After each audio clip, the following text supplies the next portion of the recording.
Namaskaram everyone. My name is Naveen Kumar. I am from a small village called Ganagaluru, which is located in Bangalore rural district.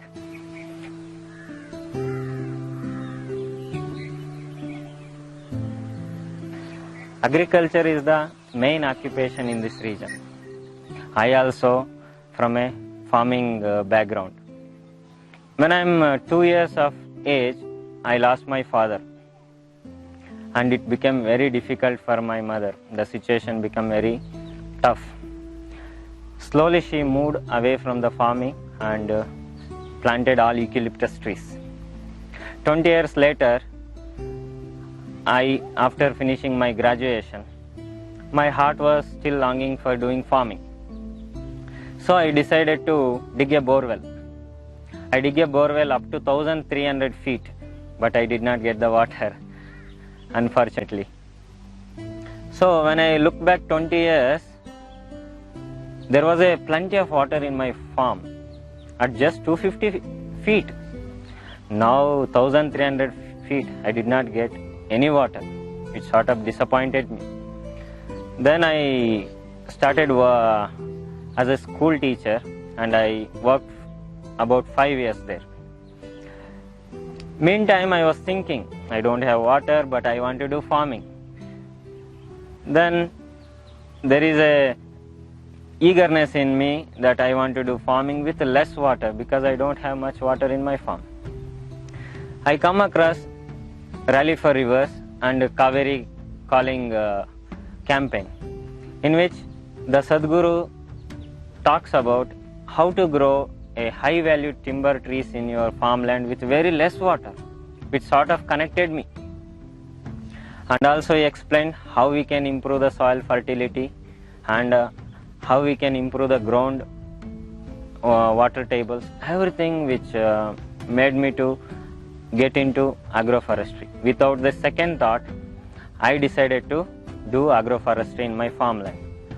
I planted almost 2000 saplings of 6 different varieties of high value timber trees in my farmland. Now they are 2 years of old and they have grown so well. And I can say in 15 to 20 years down the line, it will fetch me about 8 to 10 crore rupees income. So my future is fixed. I don't want to worry much about my future. Then after this agroforestry, the longing to do farming becomes even more. And I started inquiring the farmers. It happened once I met my neighbor farmer where he was growing tomatoes. He spent almost 1 lakh rupees to grow 1 acre of tomatoes, out of which almost 46,000 rupees he spent only for the fertilizers, which shocked me. Because if you use the fertilizers more and more, the soil fertility will go down for a period of time. So this is the way of agriculture right now.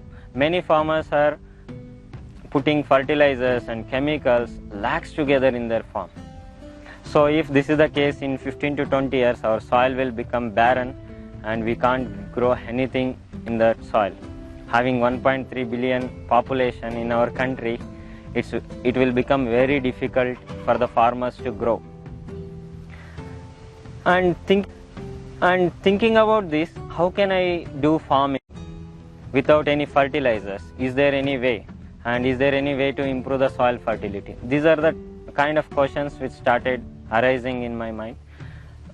And luckily it happened so, I met an Isha volunteer who recently completed organic farming training by Subhash Palekar, and he explained about how to improve the soil fertility, how to get the good yield with a less inputs. He explained everything about organic farming, from everything to everything.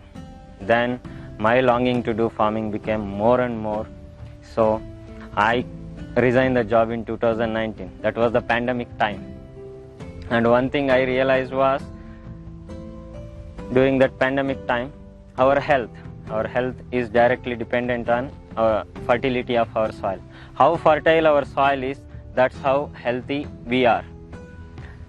Knowing these things, I started my farming with a small investment by buying 2 desi cows, and I constructed one rainwater harvesting pond. These are the 2 first investments into my organic farming. The money for these 2 I got from the subsidy amount. In Karnataka, we will get the subsidy amount for the timber trees if we grow in our farmland. That money I used as an investment to my organic farm.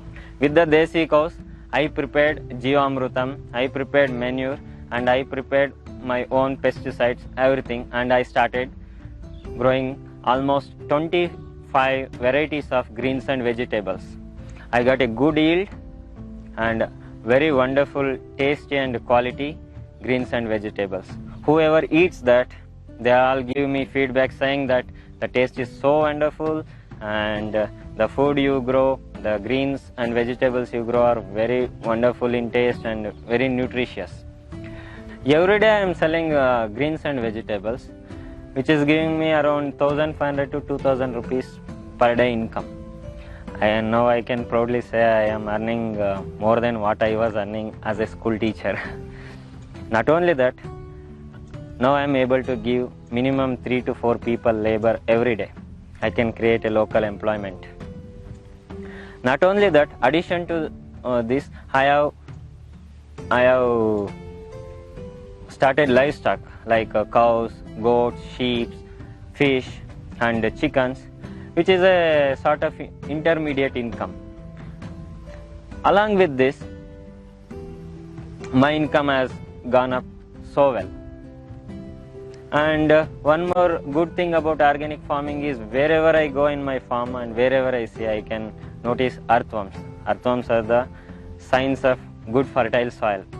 Whenever I see them, I feel so happy that my soil is getting rich day by day. Now I can proudly say that organic farming is the way forward, because it requires very less inputs and less investment, and we can get a quality yield out. Here I can prepare everything by my own and no need to go outside for anything. Everything comes from the farm and everything goes back to farm itself. Knowing this, many farmers in and around my village will visit frequently to my farm. They will take the inputs, how to start organic farming and what are the steps we have to follow. And they have taken inputs, and many farmers have started in their own way, stopping chemical farming and slowly shifting to organic farming, which is very good for me, and I'm so happy to see everybody having a little awareness that they have to move from chemical to organic farming. Knowing all these things, I decided to do volunteering for Kaveri Calling project also. Whenever I get free time, I will give my time and energy to make the Kaveri Calling project happen. Finally, I would like to say to all the youth and all the farmers, please plant more and more trees, and please do organic farming in your land. This is the way forward. Trees, desi cows and organic farming, this is the real life. I am so happy by doing all these things, and I hope everybody will follow the same thing and will make a better nation and a healthy world. Thank you so much. Namaskaram everyone.